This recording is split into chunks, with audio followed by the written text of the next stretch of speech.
तो इस वीडियो में डिस्कस करेंगे आपकी डिफरेंट शॉर्टिंग एल्गोरिथम। तो यार देखो, जो शॉर्टिंग वाला पूरा का पूरा टॉपिक है, ये टॉपिक बहुत ज़्यादा इंपॉर्टेंट है आपके कॉम्पिटिटिव एग्जाम्स के लिए भी और साथ ही साथ आपके कॉलेज एग्जाम्स के लिए भी। जितने आपके कॉलेज के एग्जाम्स होते हैं उन सब में यार इसके ऊपर क्वेश्चन बहुत ज़्यादा पूछे जाते हैं। ठीक है, तो बहुत ध्यान से समझेंगे एक एक शॉर्टिंग को। और सबसे पहले स्टार्टिंग करते हैं कि शॉर्टिंग का मतलब है क्या। शॉर्टिंग का मतलब है यार to arrange the data of a list either in ascending order or descending order। ठीक है, मतलब लेट्स सपोज आपको कोई एक लिस्ट दी है या फिर आपको कोई एरे दिया है डिफरेंट एलिमेंट्स का, आपको उन एलिमेंट्स को अरेंज करना है या तो अपने असेंडिंग ऑर्डर में या फिर डिसेंडिंग ऑर्डर में। तो यार ये तो बात हो गई जो मतलब शॉर्टिंग का मतलब है क्या।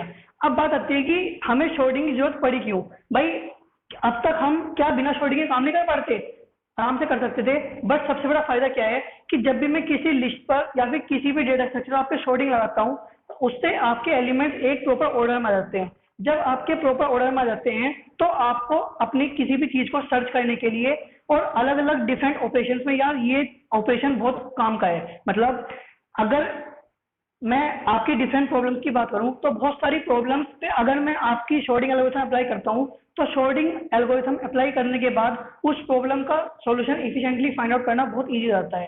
तो इसलिए ये फायदा है यार आपका शॉर्टिंग एल्गोरिथम का। ठीक है, अब बात आती है कि कितने कैटेगरी में हमने डिवाइड करा है और किस बेसिस पे करा है, तो उन सबको समझते हैं। तो यार जितने भी आपकी शॉर्टिंग एल्गोरिथम है वे सब आपकी कुछ पर्टिकुलर पैरामीटर हैं जिनके बेस पे आपके लिए क्लासिफाइड है। तो पहले उन पैरामीटर को समझते हैं। Parameter on which sorting algorithm are classified. यार ये सब पैरामीटर्स ना पहले ही समझने इससे जरूरी हैं क्योंकि अब जब हम इसके बाद अलग अलग शॉर्टिंग एल्गोरिथम पढ़ेंगे और जब मैं उसमें बोलूंगा कि भाई ये वाली शॉर्टिंग एल्गोरिथम है ये है, तो जब वो चीज थोड़ा समझना थोड़ा डिफिकल्ट हो जाता है। तो इसलिए मैं पहले ही वो सारे पैरामीटर को एक्सप्लेन कर दूंगा कि किन किन पैरामीटर्स के बेस पे आपकी अलग अलग शॉर्टिंग एल्गोरिथम कैटेगराइज है, जिससे कि आपको समझ आ जाए कि अच्छा ये कंसेप्ट होता है और इन कंसेप्ट के ऊपर आपकी हम अलग अलग शॉर्टिंग एल्गोरिथम पढ़ेंगे। ठीक है, तो यार पहली है आपकी based on number of comparison। एक है यार आपका based on number of swapping। इसके बाद है यार आपकी internal and external sorting। एक है यार आपकी in place sorting algorithm and एक है आपकी स्टेबल एंड अनस्टेबल शॉर्टिंग। समझते हैं यार पहले कि इन सब का मतलब है क्या। देखो यार पहला लिखा मैंने कि based on number of comparison.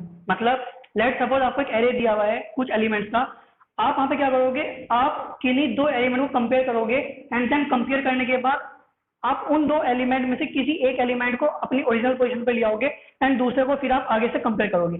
मतलब जब भी मैं किसी शॉर्टिंग एल्गोरिथम में आपका दो डिजिट्स के या फिर दो नंबर के वजह कंपेरिजन कर रहा हूँ तो वहां पर लगती है, मतलब वहां पे आपको कैटेगरी आ गई कि मैं कुछ शॉर्टिंग एल्गोरिथम में आपका कंपेरिजन के बेस पे आपके लिस्ट को या फिर आपके एरे के एलिमेंट को शॉर्ट करूंगा।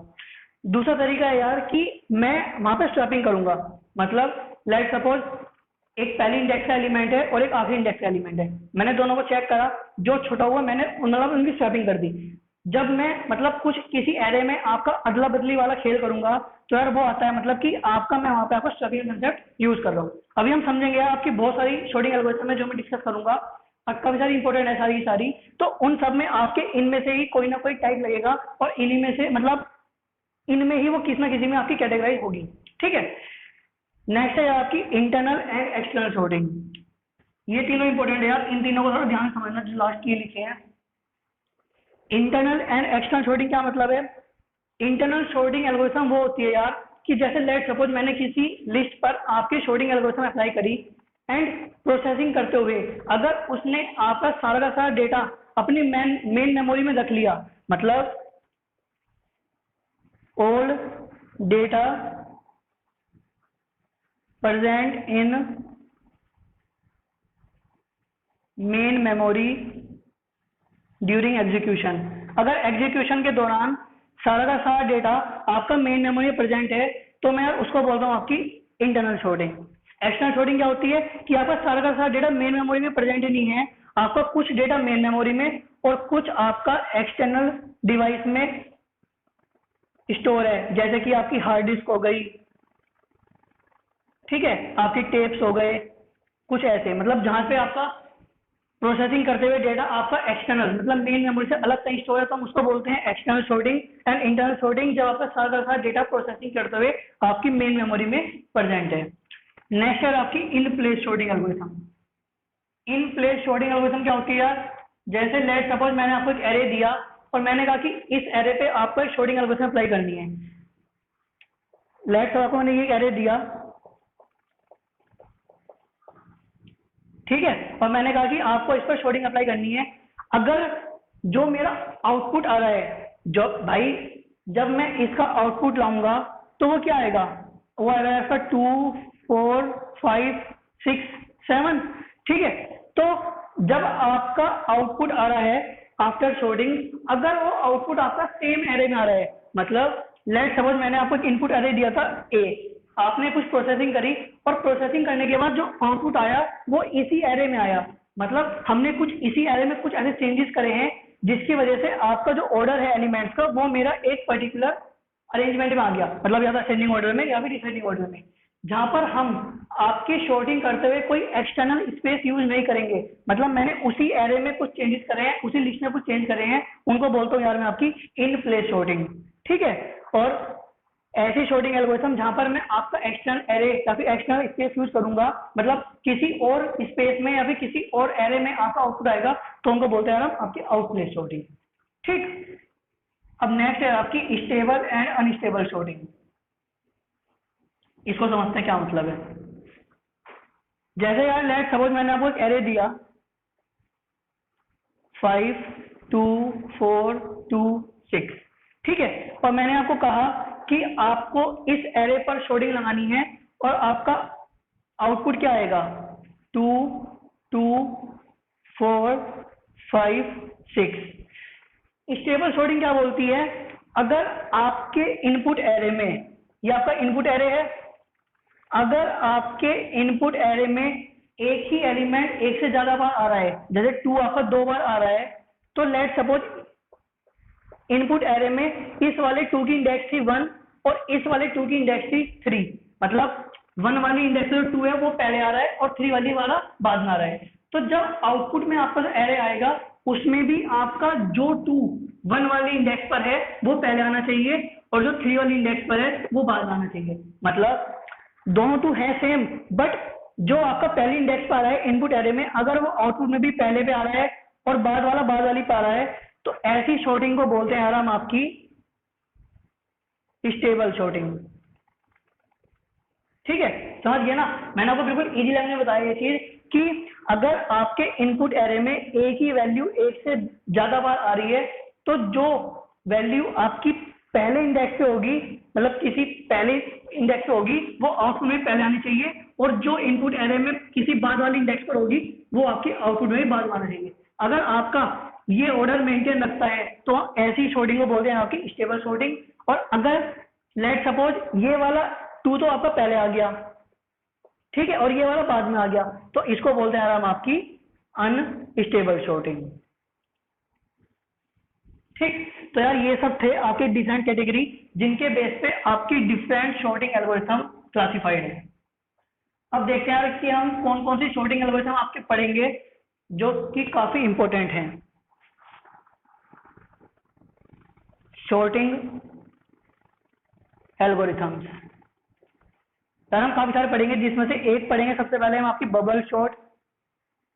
आई होप बबल शॉर्ट यार सबने पढ़ी हुई होगी, फर्स्ट ईयर में सबको पढ़ाई जाती है।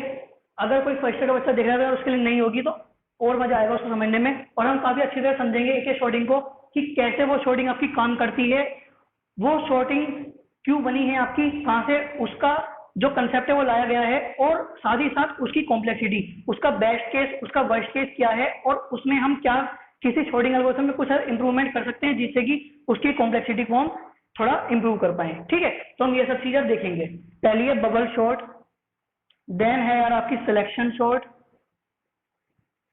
देन है आपकी इंसर्शन शॉर्ट, एक आती है यार आपकी मर्ज शॉर्ट, एक आती है यार आपकी क्विक शॉर्ट, एक आती है आपकी यार हीप शॉर्ट, एक है यार आपकी काउंटिंग शॉर्ट, एक है आपकी रेडिक्स शॉर्ट। शॉर्टिंग एल्गोरिथम यार और भी है, आपकी शेल शॉर्ट है, बकेट शॉर्ट है, बट वे सब इतनी इंपॉर्टेंट नहीं है। हम आपकी यहाँ तक तो सारी की सारी देखेंगे। रेडिक्स शॉर्ट का मैं आपको थोड़ा सा ओवरव्यू दूंगा, क्योंकि रेडिक्स शॉर्ट भी इतनी मतलब कोई ज्यादा खास नहीं, कोई पूछता भी नहीं है इतना। But bubble sort, selection sort, insertion, merge, quick, heap and counting, इन सबको हम एक एक को तरीके देखेंगे कैसे इनका क्या इनके एल्गोरिथम है, कैसे हम इनकी टाइम कॉम्प्लेक्सिटी को एनालाइज करते हैं, इनका बेस्ट केस क्या है, इनका वर्स्ट केस क्या है, उन सब चीज पर हम बहुत अच्छी तरह देखेंगे। ठीक है, तो नेक्स्ट लेक्चर आपका स्टार्ट करूंगा मैं आपकी बबल शॉर्ट। इस लेक्चर में आपको सिर्फ एक ओवरव्यू देना था कि बेसिकली शॉर्टिंग एल्गोरिथम होती क्या है, उसकी हमें जरूरत क्यों पड़ी, और किन किन कैटेगरी के ऊपर आपकी डिफरेंट शॉर्टिंग एल्गोरिथम ये कैटेगराइज करती हैं। ठीक है, तो मिलते हैं फिर नेक्स्ट वीडियो में, तब तक के लिए बाय बाय।